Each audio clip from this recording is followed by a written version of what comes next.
Wala ka bang nare-receive na email sa iyong Gmail application dyan sa iyong Android phone? Ganyan ang problema ni Boss Arnold Recaberte. Ang tanong niya sa akin, "Boss, good morning, help me. Hindi po ako makatanggap ng email ko sa inbox. Update ko na mang Gmail. Ano gagawin ko? Thanks."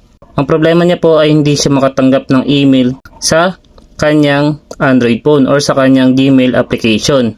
Kung ganito rin po yung problema nyo kaparas po kay Sir Arnold Recaberte, so shoutout po sa iyo sir, ay meron po ako sa inyong ituturo na paraan para kahit paano po ay masolusyonan yung problema po ninyo.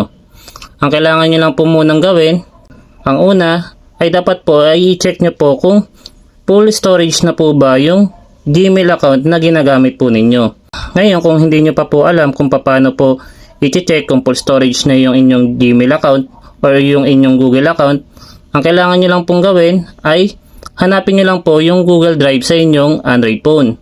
Ngayon po kung wala po kayong Google Drive sa inyong Android phone ay pwede po kayong mag-download nyan sa Play Store. Libre lang po yan at wala pong bayad. Ngayon po kapag meron na po kayo or nakita nyo na po yung Google Drive application sa inyong Android phone ay pindutin nyo lang po iyan.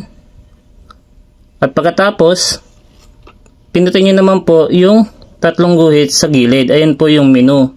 Pindutin nyo lang po yan at kapag nandito na po kayo, tignan nyo lang po sa ibaba at dyan nyo na po makita yung storage capacity ng inyong Google account. Lahat po ng Google account ay meron pong 15 GB storage na free po galing sa Google.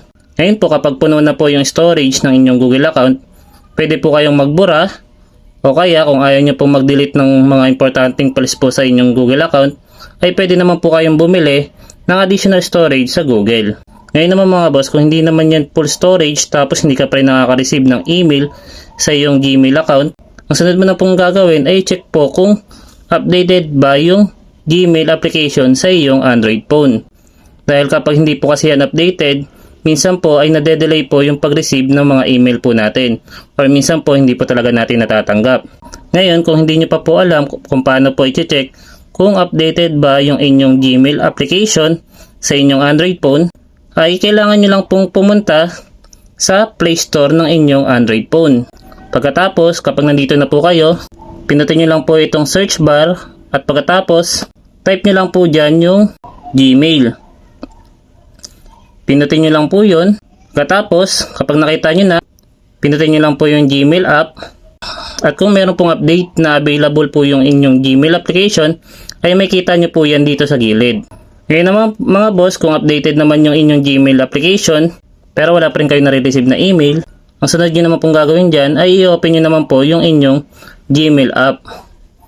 Ngayon po kapag nandito na po kayo sa inyong Gmail application, ang sunod nyo naman pong gagawin ay pinutin nyo lang po itong menu sa gilid, yung may tatlong guhit po, pinutin nyo lang po iyan. At pagkatapos, mag-scroll up lang po kayo. At sa bandang ibaba po ay makita nyo na po yung setting. Pinutin nyo lang po yung setting para mapunta po kayo sa setting ng Gmail application. At pagkatapos, dito po ay hanapin nyo lang po yung Gmail account na ginagamit po ninyo. At pagkatapos, pinutin nyo lang po yun. So for example, ako po, ito po. So naman po kapag nandito na po kayo sa setting ng inyong Google account, ang gagawin nyo naman po ay mag-scroll up naman po kayo. Sunod, hanapin nyo po sa baba ay ito pong Sync Gmail. Dapat po ay naka-check po yan.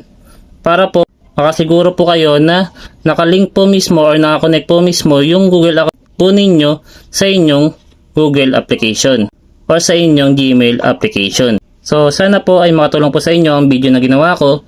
At kung nagustuhan nyo naman ang video na ito, isang thumbs up lang at thank you comment, ay masaya na ako. Maraming salamat mga boss.